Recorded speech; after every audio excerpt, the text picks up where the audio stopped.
PCO আৰু PCOD বা PCOS তাৰ মাজত ডিফাৰেন্স কি? PCO মানে হ'ল পলিচিষ্টিক অভাৰিজ।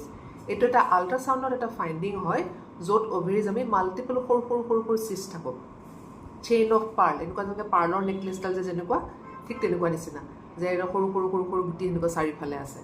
PCODটো হ'ল এটা ডিজিজ বা চিণ্ড্ৰম, পলিচিষ্টিক অভাৰিয়ান ডিজৰ্ডাৰ বা পলিচিষ্টিক অভাৰিয়ান চিণ্ড্ৰম।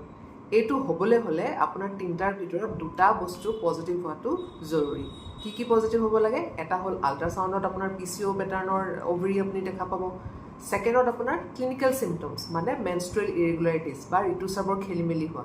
বা 3 নম্বৰতে হ'ল বায়'কেমিকেল ফাইণ্ডিংছ বা লেবৰেটৰীত আমি যিখিনি আপোনাৰ হৰমনেল ইমবেলেঞ্চ হয় সেইখিনি আমি ডিটেকশ্যন কৰোঁ। চ' সেই তিনিটাৰ ভিতৰত যদি দুটা বস্তু আপোনাৰ পজিটিভ থাকে তেতিয়াহ'লে আপোনাক কোৱা হ'ব যে আপোনাৰ পলিচিষ্টিক অভাৰিয়ান চিণ্ড্ৰম বা ডিজৰ্ডাৰ বা ডিজিজ হৈছে।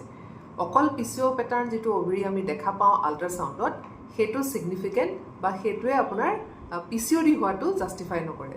ঠিক তেনেদৰে যেনেদৰে HIV পজিটিভ হোৱা আৰু AIDS একিউট ইমিউন'ডেফিচিয়েঞ্চি চিণ্ড্ৰম বা AIDS সেইটো হোৱাটো দুইটা একে কেতিয়াও নহয়। আপুনি HIV পজিটিভ হ'ব পাৰে বাট আপোনাৰ AIDS নহ'বও পাৰে। গম পাইছেনে কথাটো?